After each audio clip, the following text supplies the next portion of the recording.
How my father was in politics? Or as usual.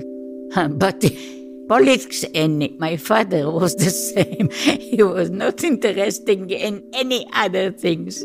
That's Tamar Argov de Groot, the daughter of Meir Argov, a World War II veteran and a Petach Tikvah-based labor organizer who loved chazanut, or cantorial music, and was Israel's first and longest-serving chairman of the Knesset's Foreign Affairs and Defense Committee. Hey, I'm Mishi Harman, and this is Israel Story. Israel Story is brought to you by the Jerusalem Foundation and the Times of Israel. So, Israel is 75, and we feel this is a moment for us to step back and take stock, to ask where we came from, where we are, and where, for God's sake, we're going. And in order to answer those questions, we decided to go back to the basics. Our series, Signed, Sealed, Delivered, looks at our founding moral compass, Megillat HaAtzmaut, or the Declaration of Independence.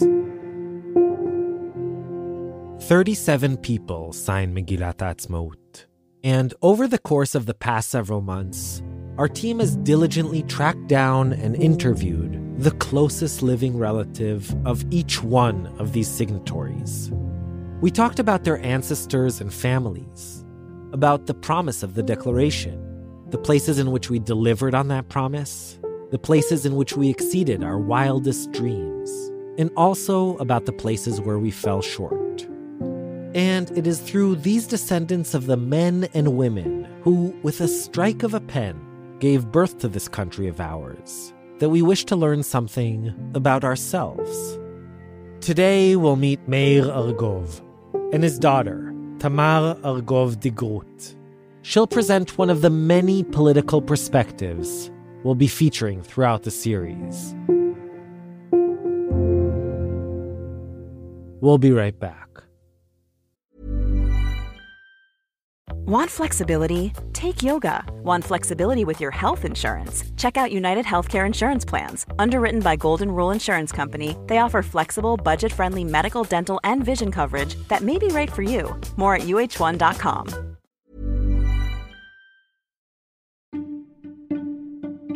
I know you care about the war in Israel right now, and you've been reading the headlines. Massacre in Gaza, genocide perpetrated by Hamas. No, by Israel. But if you've been following long enough, you know one thing. This stuff seems complicated. And honestly, no one can really just pick a side or decide an opinion without really learning, without really knowing what you're talking about. And that's why I wanted to tell you about this podcast. Check out Unpacking Israeli History, now in its 6th season. They have episodes with topics ranging from what is Hamas anyway, to whether Israel should ransom captured soldiers, and the history of Israel and its disengagement from Gaza in 2005. Unpacking Israeli History cuts through the noise and helps you understand Israel's present through understanding Israel's history. So, educate yourself. Learn the history behind the headlines. Find Unpacking Israeli History wherever you listen to your podcasts.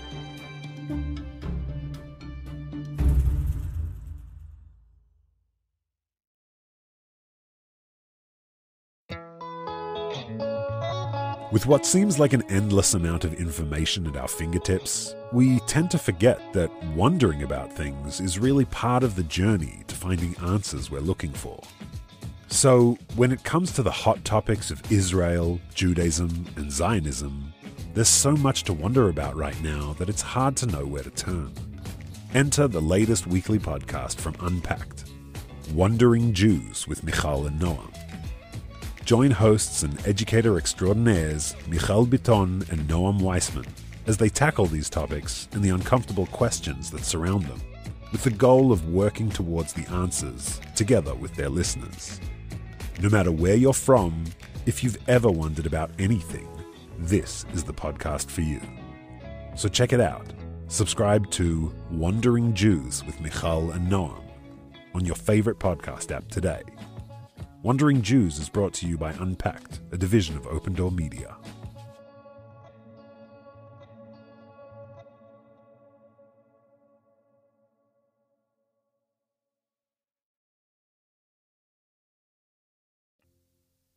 Okay, we're back.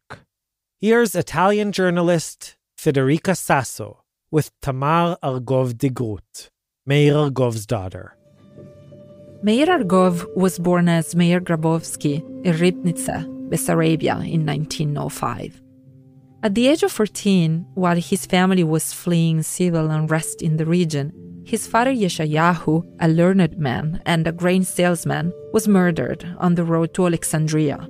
His remains, in what Argov once called the land of blood, were only recovered several months later. Argov himself attended a cheder, a gymnasium, and the University of Kiev. As a prominent young leader in both the Chalutz and the Tzarei Tzion youth movements, he was repeatedly arrested by the Russian secret police and was ultimately deported to mandatory Palestine in December 1924. A reprieve of sorts, as the much more common option was being exiled to Siberia. Here, in the land of Israel, he worked in the orange groves of Nes Ziona and Petach Tikvah.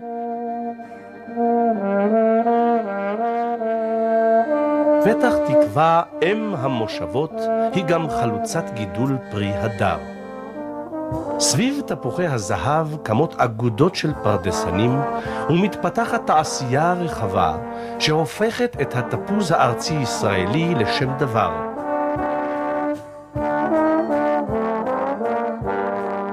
And later became a fiery labor leader as the secretary of the Petach Tikvah Council of Workers. He was active in Ben-Gurion's Labor Party, Mapai, and even served on the Petach Tikvah Municipal Council as the representative. Though he was already married and a father to 12-year-old Tamar, in 1941 he volunteered for service in the Palestine Regiment of the British Army. At first, the mostly Jewish enlistees of the 14th Infantry Company spent their days marching around local parade grounds and guarding warehouses, adhering, he later wrote, to a routine riddled with, quote, suffering, boredom, indifference, and despair. Only in November 1944, as part of the newly founded Jewish Brigade, was he finally deployed, reaching Italy and inching towards the actual front. In an essay called Lit Candles in the Jewish Sector, he described his first glimpse of German soldiers. They were POWs dressed in rags, being rowed out of the harbor of Taranto. But their sorry state didn't fool him. Argov wondered whether, among them, quote, are those who crushed the skulls of Jews and showed their valor by slaughtering women and children. He and his fellow Jewish comrades did nothing, he recalled, but seal in their hearts a breath of fury. Over the course of the next few months, the brigade was, at last, thrown into combat. In April 1945, they fought their way across the Senio River, helping win one of the last battles of the war in Italy. The Jewish Brigade, which consisted of some 5,000 soldiers, lost 57 men. During a short break from the action, Argov found time to visit the tomb of Dante Alighieri in Ravenna. Writing in his journal that the great medieval poet could never have dreamt that our generation would be put through a hell so awful it would far surpass the daring imagination of the envisioner of purgatory himself. After the war, he helped organize illegal Jewish immigration to Palestine, and as a member of the National Council, prepared the local postal service for independence. Since neither the name of the state to be nor the name of its currency had been determined, designing its inaugural stamps could have been a difficult task. But nothing, not even the lack of a name, was going to stop Argov, David Remez, and their fellow Zionist leaders. It was soon decided that the first stamps would bear the heading of Doar Ivri, or Hebrew Post, and wouldn't depict illustrations of landmarks or landscapes, since, after all, no one knew what the borders of the new state would ultimately be. and which regions would or wouldn't end up being part of the country. Instead, the stamps, which were designed by Ute Wallisch, who incidentally also designed the scroll of the Declaration of Independence, featured images of ancient Jewish coins from the first and second revolts against the Romans. Issued hastily and under suboptimal conditions, some prints contained spelling mistakes and discolorations. Nevertheless, on the whole, the mission was a success, and the stamps were officially released on Sunday, May 16, 1948, the country's very first day of business. Today, unsurprisingly, full sets of the original 9 Doar Ivri stamps sell for hundreds of thousands of shekels. Argov, who was both a lifelong Mapai party member and a traditional Jew who often led services in Nes Ziona on the holidays, called the day of the Declaration of Independence a Genesis moment. He was elected to the first Knesset and appointed chairman of the powerful Foreign Affairs and Defense Committee, a role he held till his sudden death of a heart attack in 1963. Here he is, in 1961, discussing the tenuous nature of the nascent country. A country can be lost. There was a first temple, a second temple, and now, there is a third one. To suppose that a fourth temple will be founded if the third one is destroyed, that is something I cannot do. It seems to me that if it is destroyed, it's unlikely there'll be a fourth one. I'm Tamar de Groot. I was born in Tel Aviv. I'm the daughter of Meir Argov. I'm the only child, and my parents also were here alone because they were expelled from Russia as youngsters. Both of them had no family here in Israel. They lived very, very poor, but he was proud of it. His first name was Grabovsky, and all the time he did not want to change it because he said, what will be if someone after the war, because he lost all his family. So maybe some of my relatives will come to this place and he asked for Grabovsky and no one will know it. Because I'll be Argov, because Ben-Gurion said to my father, you have to be Hebrew name. The relationship between them was equal, and we live not far from each other. Ben-Gurion used to write on every book that belongs to him. He wrote his name so everyone has to know that it belongs to him. And he had a lot of books of the Mein Kampf. And because it belongs to him, it's written Ben-Gurion on the book. We were neighbors, and Ben-Gurion has a lot of books, so my father used to come to him to see the books and so on. And he gave him, as a gift, Mein Kampf with the sign of Ben-Gurion. My grandson found it, and he said, what? Mein Kampf with Ben-Gurion? You see, the Haganah sent him at the beginning to the British Army to be a soldier.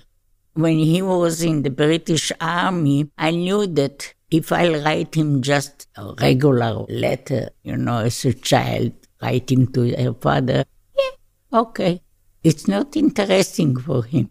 So I was reading the newspaper before I was writing him a letter. And then I wrote him what's going on in the country and so on. And he was so proud of me. After that, I met people that were with him in the same tent.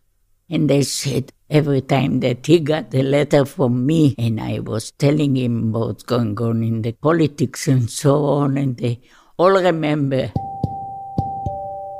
I met someone long after he died. And he said, I was with him in the army, and he was so proud to read your letters, because I knew that if I'm writing Yeah, I'm going to school, I'm going to... It will not interest him at all. He was in politics. That was all his life. He even did not know how old I am. I know that once when he came back from the army and I came late home, and he said, "What? She should not come so late." And my mother said, "She's 16 years old." He thought that I'm a small child. At the beginning of the foundation of Israel, I knew everyone personally. I'm old enough to know them. I'm smiling that he's signing the Israeli declaration. Now we feel it. Then we thought it's natural because he was in the group of the leaders. So we should sign, but now we understand that it is unique.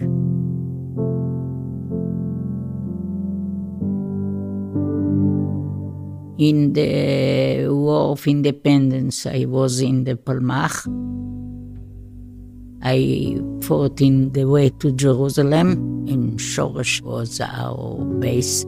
He was in the Vada Leumi, the Jewish National Council, and he went to Jerusalem then, and he met me, and he was very proud.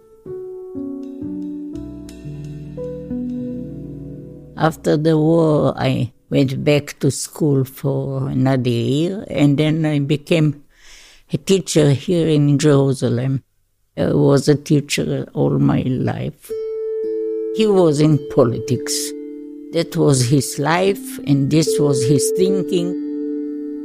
In those times, I was very interested and very proud what's going on. Now the politics is less interesting to me.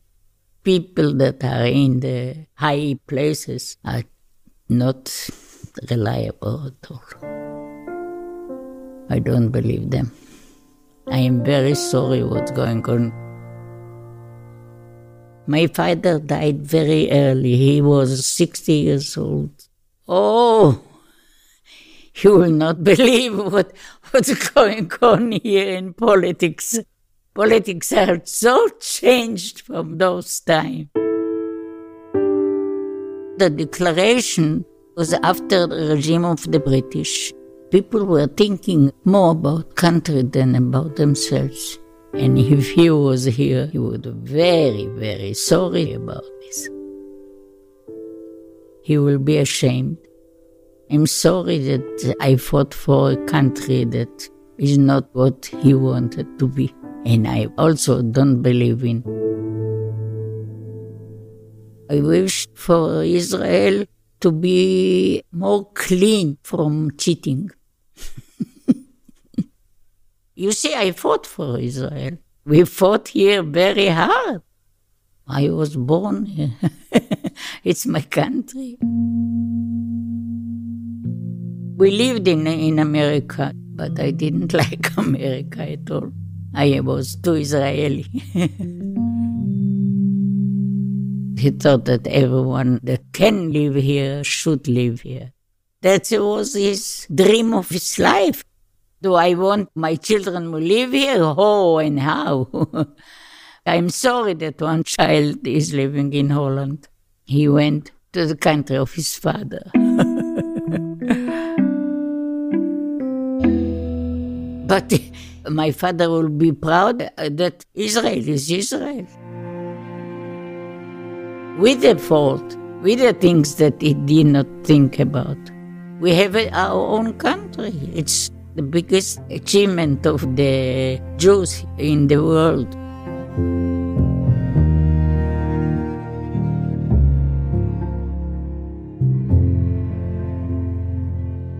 We interviewed Tamar Argov de Groot last December in her home in Jerusalem.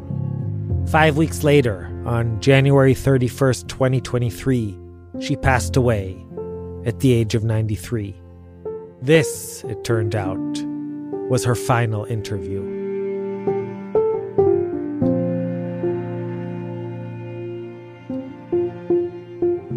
Mitch Ginsburg and Lev Cohen are the senior producers of Signed, Sealed, Delivered. Our staff also includes Yochai Meital, Zev Levi, Adina Karpuch, Jamal Rishek, Hadas Kidron, Shoshana Sara, Shira Shantz Khalil, Ross Bordeaux, Yael Ben-Chorin, Jennifer Cutler, and Rotem Tzin. Sela Weisblum is our sound engineer. Zev Levi scored and sound designed the episode, with music from Blue Dot Sessions. Our music consultants are Tomer Kariv and DJ Yoni Turner. And our dubber is Leon Feldman. The episode was recorded in our very own Nomi Studios. You can catch up on all our regular Israel Story episodes, as well as the other Signed, Sealed, Delivered minisodes on our site, israelstory.org, or by searching for Israel Story wherever you get your podcasts. You can and should also check out our home at timesofisrael.com/podcasts. And, of course, follow us on Facebook, Twitter, Instagram, all under Israel Story. If you're interested in sponsoring episodes of Israel Story, email us at sponsor@israelstory.org. This series is dedicated to the memory of my beloved father, David Harmon, who was a true believer in the values of the Declaration of Independence, in Zionism, in democracy, and most of all, in equality.